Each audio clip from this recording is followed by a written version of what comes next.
नमस्ते दोस्तों, आज मैं आपको सबसे इम्पोर्टेंट क्वेश्चन कराऊंगा जो कि एग्जाम में बार बार आते हैं। और ये क्वेश्चन है रीजनिंग के कैलेंडर चैप्टर से।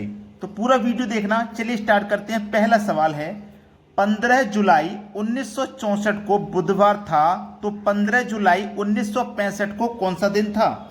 देखो यहाँ पे बोला गया 15 जुलाई 1964 दिया गया है, बुधवार का दिन था। ठीक है, और सेम डेट में पूछा है, 15 जुलाई सेम डेट में पहुंचा है 1964 से 1965 पे आगे। बस इतना काम हुआ है। तो हम देखो कितना आगे आ चुके हैं। हम आगे आ चुके हैं 1 बरस। 1964 से 1965, यहाँ सॉरी 65 आएगा, 64 लिख के आए। 1 बरस आगे गए हैं हम। याद रखना, सेम डेट में सेम मंथ में हम जब 1 वर्ष आगे जाएंगे तो 1 जोड़ेंगे। तो हम बुधवार में अगर 1 जोड़ देंगे तो हमारा कौन सा दिन हो जाएगा? गुरुवार।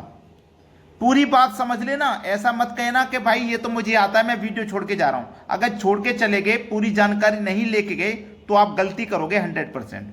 आंसर है गुरुवार, लेकिन इसकी पूरी जानकारी लेकर जाइए। अगर देखो लीप वर्ष है 1964, लीप वर्ष है, ये सभी जानते हैं। अगर 15 जुलाई की जगह अगर वो 15 जनवरी कहता, यहां पे मैं समझा रहा हूं 15 जनवरी, और 15 जनवरी के बाद में 15 जनवरी का ही पूछता, यानी कि 15 जनवरी 1964 कह देता और 15 जनवरी 1965 का पूछता, तब भी 64 से 65 पे 1 वर्ष आगे जाते। हम जाते कि नहीं जाते? लेकिन फर्क कहां आ जाता? फर्क आ जाता कि जनवरी के बाद में फरवरी का महीना आता, जो कि 29 का पड़ता 1964 में। लीप वर्ष में 1964 का होता कि नहीं होता? 1964 में जनवरी के बाद फरवरी का महीना लीप वर्ष आएगा। ये लीप वर्ष है तो हमारा फरवरी 29 का होगा, 29 का होगा तो 1 दिन एक्स्ट्रा ऐड होगा। तो मैं यही समझाना चाहता हूं कि जब फरवरी का महीना काउंट रहेगा तो जितने भी लीप वर्ष बीच में पड़ते हैं उनको अलग जोड़ते हैं।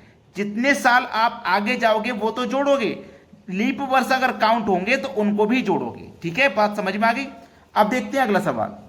अगला सवाल है, 10 दिसंबर 1981 को गुरुवार था, तो 10 दिसंबर 1991 को कौन सा दिन है? देखो 10 दिसंबर 1981 को कौन सा दिन है भाई? गुरुवार का दिन कहा गया है, गुरुवार। और सेम डेट में पूछा है, 10 दिसंबर का ही पूछा है सेम डेट में, लेकिन 1991 का पूछा है।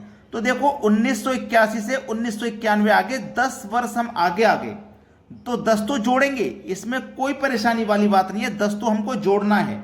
ठीक है, जितने वर्ष आगे जाएंगे उतना जोड़ेंगे। लेकिन अगर लीप वर्ष काउंट हुए हैं बीच में तो उनको भी जोड़ेंगे भाई। देखो 1981 के बाद में 1984 हमारा लीप वर्ष आएगा, है ना? 84 हमारा लीप वर्ष आएगा। 84 के बाद 88 लीप वर्ष आएगा।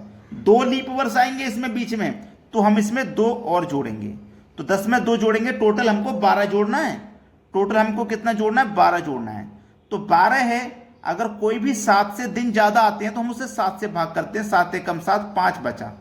5 बचा ना, तो हम गुरुवार में 5 जोड़ेंगे। 1 2 3 4 5। गुरुवार के बाद शुक्रवार, शनिवार, रविवार, सोमवार, मंगलवार। तो यहां पे जो दिन आएगा वो मंगलवार होगा। बात समझ में आ गई है ना सभी को? जब आपके 7 से दिन ज्यादा होते हैं तो हम वहां पे 7 से भाग कर लेते हैं। जो शेष बचा है बस उतना हम काउंट कर लेंगे पहले वाले दिन में। और यहां पे जितने वर्ष आगे गए हो उतना तो जोड़ना है, और जो बीच में लीप वर्ष पड़े हैं वो भी जोड़ना है। अब देखते हैं अगला सवाल। अगला सवाल है, 1 फरवरी 1920 को गुरुवार था, तो 5 मार्च 1920 को कौन सा दिन था? देखना, 1 फरवरी 1920 को गुरुवार का दिन था।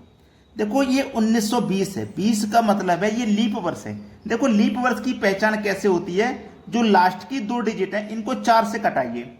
20 4 से पूरा पूरा कट जाएगा, कुछ भी शेषफल नहीं बचेगा। इसका मतलब ये लीप वर्ष है, पूरा पूरा कट जाएगा तो लीप वर्ष है। ठीक है, तो 1 फरवरी 1920 को गुरुवार था, तो फरवरी का महीना कितने का होगा भाई? ये लीप वर्ष है तो फरवरी का महीना 29 का होगा। उसमें से 1 तारीख की उसने बात कह दी तो 1 घटा दीजिए, बचे हुए दिन कितने हैं? 28। अगर 1 फरवरी की जगह वो 5 फरवरी कह देता तो 29 में से 5 घटा देते। 10 कह देता तो 10, 12 कह देता तो 12 घटा देंगे। ठीक है, तो हमारे फरवरी के महीने में कितने दिन बचे? 28। फरवरी के बाद आएगा मार्च का महीना।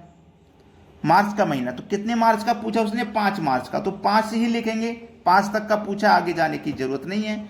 28 और 5 को जोड़ो 33, तो हम क्या करेंगे 7 से भाग, जितना भी 7 से ऊपर दिन होता है 7 से भाग करते हैं। 7 चौकू 28 कटेगा, 5 शेष बचेगा, 5 शेष बचेगा। पहले वाला दिन कौन सा था, पहले वाला दिन था गुरुवार का। 5 शेष बचा है तो 5 जोड़ दो, ठीक है। 5 जोड़ोगे तो कौन सा दिन आ जाएगा भैया, मंगलवार आ जाएगा। सवाल खत्म, मंगलवार आ जाएगा। बी ऑप्शन बिल्कुल सही जवाब है। चलिए अब देखते हैं अगला सवाल।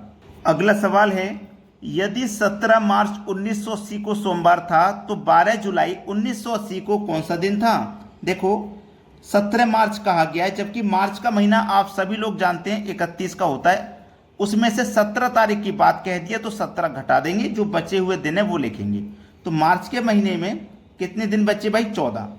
भाई पिछले क्वेश्चन को भी ऐसा ही किया था, 1 तारीख की बात कही थी तो हमने 1 घटाया था, यहाँ 17 की बात कही है तो उस महीने में 17 घटा देंगे। मार्च के बाद आएगा अप्रैल, अप्रैल के बाद मई, मई के बाद जून, और जून के बाद जुलाई, जुलाई तक बोला है ना, ठीक है। मार्च के बाद अप्रैल आएगा जो कि 30 का होता है, फिर मई आएगा 31 का, फिर जून आएगा, जून होता है 30 का, फिर जुलाई आएगा, और जुलाई में बोला उसने 12 तारीख, तो 12 तक जाना है बस। सबको जोड़ लीजिए, जब सबको जोड़ेंगे तो जोड़ने पे कितना मिलेगा, 117।